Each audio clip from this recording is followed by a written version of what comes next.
Bismillah, elhamdülillah, ve salatu ve selamu ala Resulullah ve ba'd. Muhterem izleyici, Allah Teala seni korusun, sana rahmet etsin, senin günahlarını bağışlasın, bütün Müslümanlara bağışlasın. Valideynlerimizi, bütün Müslümanlara Allah Teala bağışlasın. Çok mühim bir mevzu var ki biz niye yaratılmışız? Allah Teala niye yaradı bu insanları? Ve niye göre onlara peygamberler, elçiler gönderip? Bu barədə dövrümüzün böyük alimlərindən Şeyx Abdülaziz İbn Baz, Allah ona rəhmət eləsin, danışıb və deyir ki, Allah Teala bizi yaradıb ki, ona ibadət olunsun deyə, tövhid üçün yaradıb. Nə ki biz insanları, hətta cinləri Allah Teala yaradıb ki, yalnız ona ibadət etsinlər. Şəriki olmayan, tayı bərabəri olmayan Allah Teala'ya ibadət etsinlər. Onun əmrlərini və qadağalarını əzəmətləşdirsinlər. Onun gözəl ad və sifətlərini bilsinlər. Necə ki Allah Teala buyurur: "Və mə xalaqtul cinnə vel insə illə liya'budun." Mən insanları və cinləri yalnız mənə ibadət etmək üçün yarattım. Başqa ayədə Allah Teala buyurur ki, deyir ki: "Ya eyyuhən-nas u'budu rabbakum." Ey insanlar, Rəbbinizə ibadət edin. "Ellezî xalaqakum vellezîne min qablikum leallekum tettaqun." O Allah ki, o Rəbbiniz ki, sizi yaradıb və sizdən əvvəlkiləri də yaradıb, bəlkə təqva sahibi olasınız, bəlkə qorxasınız. Allaha ibadət edin, Rəbbinizə ibadət edin. Bəli, Allah Teala bu ayələrdə bəyan etdi ki, məxluqatı, insanlara, cinləri yaradıb ki, ona ibadət eləsinlər, onu əzəmətləşdirsinlər, təzim etsinlər, ucaltsınlar. Onun əmr və qadağalarına əməl olunsun, itaət olunsun. Çünki ibadət Allah Teala'nı təkləşdirməyə deyilir. Və necə təkləşdirmək? İtaət etməkdə. Yalnız Allah'a itaət etmək. İbadətdə yalnız ona etmək, ibadəti. Və həmçinin onun əmrlərini yerinə yetirməklə, əmrlərini ucaltmaqla, təzim etməklə və qadağanlarından çəkinməklə onu itaət etmək və bu da ibadət sayılır. Bu cür itaət də ibadət sayılır. Ki Allah Teala'nın əmrlərini yerinə yetirir, qadağanlarından çəkilir. Həmçinin Allah Teala Quranda bəyan edir ki, göyləri və yeri yaradır və onların arasında olanları yaradıb ki, bilinsin ki, o hər şeyə qadirdir və o hər şeyi bilir. Beləliklə, bizim boynumuza düşən vacib odur ki, Allah Teala bizi yaradıb ki, ona ibadət edək. Onu ibadətə təkləşdirək. Yalnız ona dua edək. Yalnız ona ibadət edək. Onu əzəmətləşdirək. Allahı ucaldaq, müqəddəsləşdirək və onun qabağında zəlil olaq, əmirlərinə tabi olmaqla, qadağanlarını tərk etməklə, ona çəkinməklə. Yəni, onun əzəmətini, Allah Teala əzəmətini bilək. Və təbii ki, bilmək bəs eləmir, bunu əməl də etmək lazımdır, əməldə ilə bunları göstərmək lazımdır. İbadət o deməkdir ki, Allah Teala'nın qabağında zəlil olmaq, onu əzəmətləşdirmək və özünün zəlilliyini göstərmək. Və Allah Teala'nın insanlara qoyduğu vəzifələr ki var, mükəlləf insanlara qoyduğu vəzifələr, əmrlər və qadağalar, bunlar ibadət adlanır. Çünki bunlar Allah Teala'nın qarşısında zəlil olmağa gətirib çıxarır. Ki qul göstərir ki, o zəlildir, Allah'a möhtacdır, Allah Teala isə əzəmətli və böyük Rəbdir. Yaxşı, bu tərəfi bilindi. Allah bizi niyə yaradıb? Boynumuzdakı borc nədir? Lakin insanlar öz ağılları ilə bunları bilə bilməz idilər ki, Allah Teala bizə nəyi əmr edib, nəyi qadağan edib və bizdən nə tələb eləyir. Bütün bunları öz ağılları ilə bilməyəcəklər deyə Allah Teala onlara elçilər göndərib. İnsanlardan, özlərindən olan elçiləri seçir, insanların özlərindən seçir və elçilər göndərir. Və həmçinin insanlara kitablar nazil edir. Nəyə görə? Orada bəyan edir ki, həm elçilərin dili ilə, həm də indirdiyi kitablarla bəyan edir ki, nəyə görə onları yaradıb, Nəyə görə onları xəlq edib? Ki, onlara izah olunsun və onlara ətraflı başa salınsın. Nəyi əmr edir, nəyi qadağan edir? Ta ki, insanlar artıq o dərəcə çatsınlar ki, Allaha bəsirət, elm üzərində ibadət etsinlər. Kör-körənə yox. Və həmçinin insanlar Allah Taala'nın qadağan etdiyi əməlləri elm və bəsirət üzərində tərk eləsinlər. Və buna görə də Allah Taala'nın göndərdiyi elçilər, rəsullar, peyğəmbərlər, onlar insanlara hidayəti göstərənlərdir, başa salanlardır. Onlar həm insanlara və cinləri Allaha itayətə dəvət edənlərdir, Allaha ibadətə dəvət edənlərdir. Allah Taala həmin o peyğəmbərlərlə, elçilərlə insanlara ikram edibdir, yaxşılıq edibdir, nemət veribdir.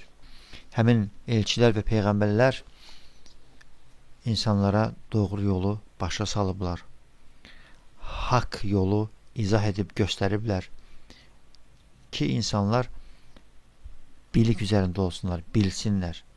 Və deməsinlər ki, biz bilmirik Allah Taala bizdən nə istəyir. Bizə heç kəs gəlib nə xəbər vermədi, nə demədi. Etsəz hansı mükafat var, etməsəz hansı cəza var.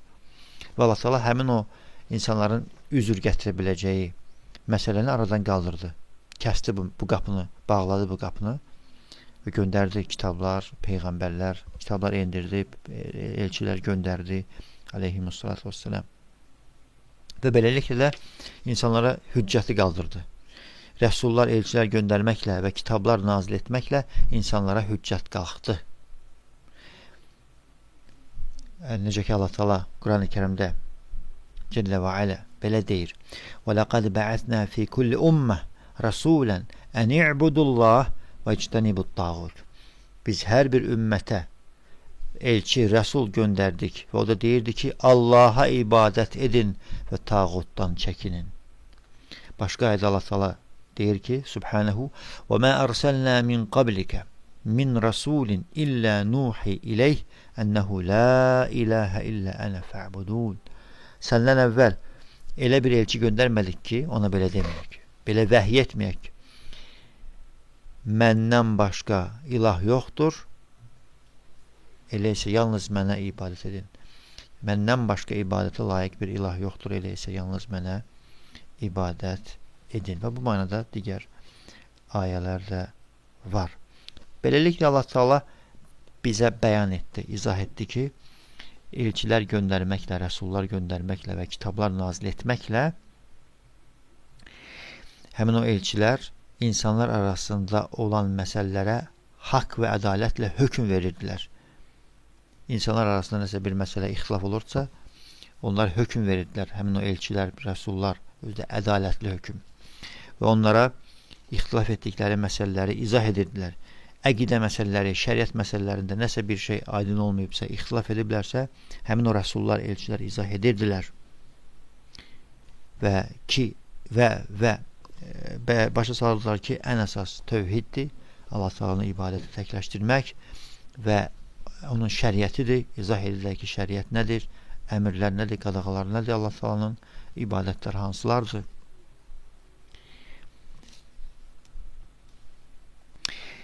Allah Teala Quran-ı Kərimdə buyurur: "Kânən nâsu ummeten vâhidə." İnsanlar bir ümmət idilər.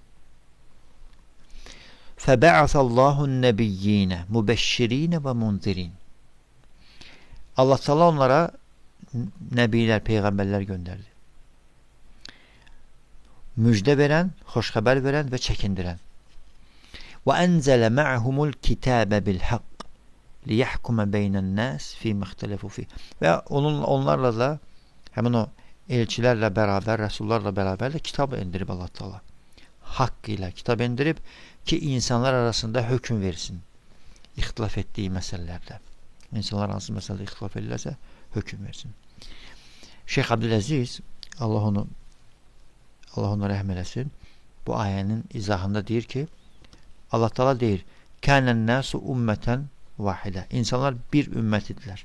Bu o deməkdir ki, aləl haqq, yəni haqq üzərində bir ümmət idilər. Lem yehtelifu min ahdi Adem aleyhissalatu vesselam ila Nuh. Ta Adem peygamberden Nuh peygambere kimi ihtilaf etmeyiblər. Sözləri bir olub, haqq üzərində bir ümmət olublar. Ademlə Nuh'a kimi. Aleyhimə as-salatu vesselam. Kânən nâsu alâ hudâ, alel hudâ. İnsanlar hidayət yolundaydılar. Kema qâle İbn Abbas radiyallahu anhuma ve cema'a mine's-selef ve el-halef. Bu sözü deyən İbn Abbas radiyallahu anhuma olub, sahabə və bir çox sələflər, bir qrup sələf alimlər, imamlar bu sözü, bu rəydə olublar. Ki, insanlar Adəm peyğəmbərdən Nuh peyğəmbərə kimi bir ümmət olublar, haqq üzərində, tövhid üzərində, xeyr üzərində. Thumma vaqa'aş-şirk. Sonra şirk başladı, şirk baş verdi. Fi qavmi Nuh. Nuh peyğəmbərin qövmündə şirk baş verdi. Aleyhissalatu vesselam. Fəxtələfu fîmə beynəhum. Onlar öz aralarında ixtilaf etdilər. Vəxtələfu fîmə yecibu aleyhim min haqqillah. Və Allah Taala'nın haqqı nədir? Nə vacibdir Allah Taala haqqında? Bu barədə ixtilaf ediblər. Fələmmə vaqa'aş-şirku vel-ixtilaf ərsalallahu Nuhan aleyhissalatu vesselam. O vaxt ki deyir şirk baş verdi və ixtilaf baş verdi, Allah Taala Nuh peyğəmbəri rəsul kimi göndərdi onlara. Aleyhissalatu vesselam. Və ba'dəhur rusul. Ondan sonra da rəsullar göndərdi.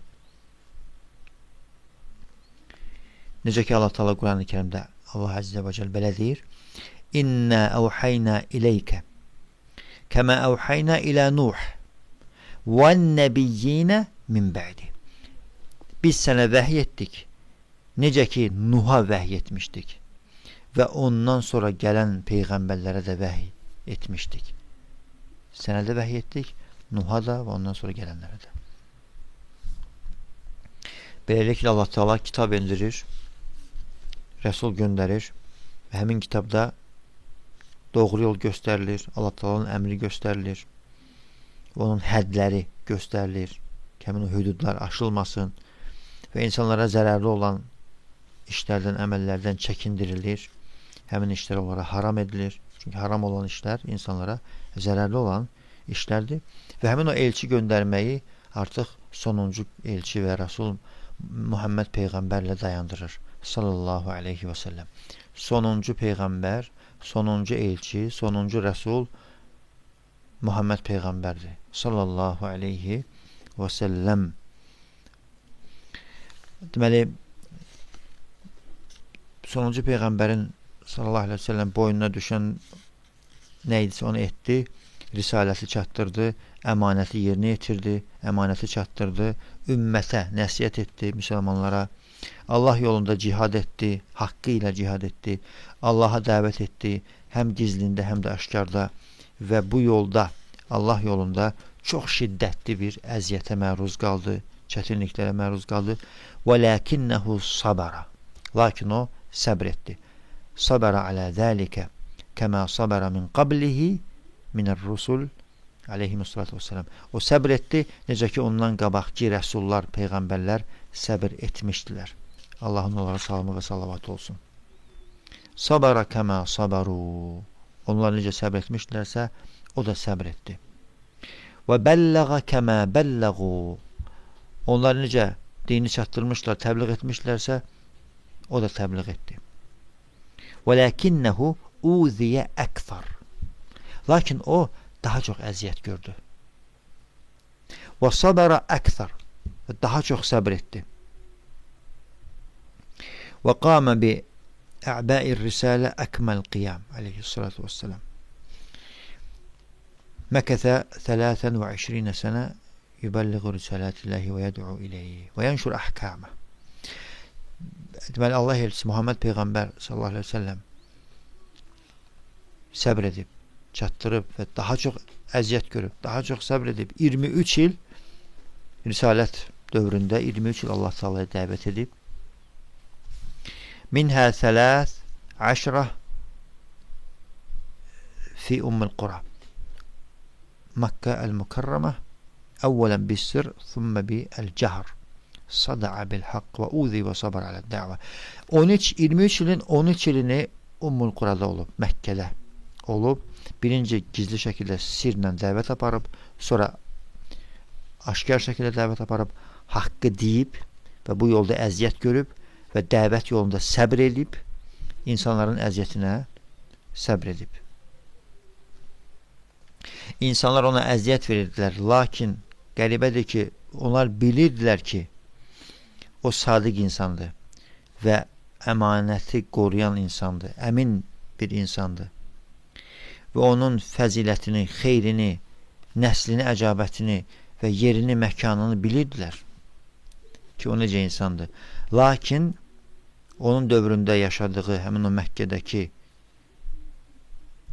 böyük şəxslər, vəzifədə olan, yəni rəhbərlikdə olan şəxslərin pəsədi, paxıllığı, inatkarlığı və nəfslərinə, havasına uymaları buna səbəb oldu. Yəni, paxıllıq, həsəd, inatkarlıq bu böyük vəzifədə oturanların idi. Amma digər cəmaat, sahabi cəmaatın isə cahilliyi və təqlid etmələri. Onlar nə deyirlərsə, böyüklər onu təqlid edirlər və cahil idilər. Bax, bu iki səbəblə Allah elçisinə sallallahu aleyhi ve sellemə əziyyət verirdilər. Deməli, böyüklər, böyük vəzifədə olanlar, rəhbərlər inatkarlıq göstərdilər, təkəbbürlük göstərdilər və həsəd etdilər, paxıllıq etdilər. Amma sıravi cəmaat isə həmin o böyüklərə təqlid etdilər, onlara tabi oldular və bununla da pis bir iş gördülər və beləliklə də Allah elçisi Muhammed Peyğəmbərə sallallahu aleyhi və səlləmə əziyyət verdilər, onu yalanladılar. Hardan bilirik ki, o vaxtın Məkkə vəzifələri rəhbərlikdə olanlar haqqı bilirdilər. Bunu Allah Taala'nın bu ayəsindən bilirik. Allah Taala belə deyir: "Qad na'lemu innehu la yahzunuke'llezî yequlun fe innehum la yukezzibunek velakinnez-zâlimîne biâyâtillâhi yechadûn." Allah Taala bu ayədə bəyan edir ki, biz bilirik. Onların dedikləri səni kədərləndirir və hüzünləndirir. Onlar səni yalanlamırlar. Yəni bilirlər ki, sən haqsan. Sən yalancı deyilsən. Sən dediyin haqdır. Lakin zalimlar Allah Taala'nın ayətinə qarşı inad göstərirlər. Təkəbbür, küfür edirlər, qəbul etmirlər. Beləliklə də Allah Taala burada göstərdi, bəyan etdi ki, onlar Allahın elçisini sallallahu aleyhi ve sellem'i yalanlamırlar. Əksinə, bilirlər ki, o sadiq bir insandır. Bilirlər ki, o necə əminaman bir insandır. Və hətta Peyğəmbər olmamışdan əvvəl aleyhissalatü vesselam cəmaat arasında ona əmin bir insan deyə ad qoymuşdular. Ki, o əmin birisidir, etibarlı birisidir. Lakin onlar inad göstərdilər haqqa qarşı. Həsəd səbəbilə, paxıllıq səbəbilə. Lakin Allah elçisi sallallahu aleyhi ve sellem buna fikir vermədi, dəvətdən sonra durmadı. Əksinə səbr etdi və Allah Taala'dan əcr istədi və öz yolunda davam etdi. Və Allah Taala'ya dəvət etməkdə davam etdi. Cəllə və alə əziyyətlərə səbr edərək, dəvətdə cihad edərək və beləliklə də bütün bunları dözərək, bunlara sinə gələrək. Hətta o dərəcəyə çatdı ki, onlar istədilər ki, öldürsünlər Peyğəmbəri aleyhissalatu vesselam. Və artıq bu dərəcəyə çatanda Allah Taala ona icazə verdi ki, Mədinəyə çıxsın, Mədinəyə hicrət etsin.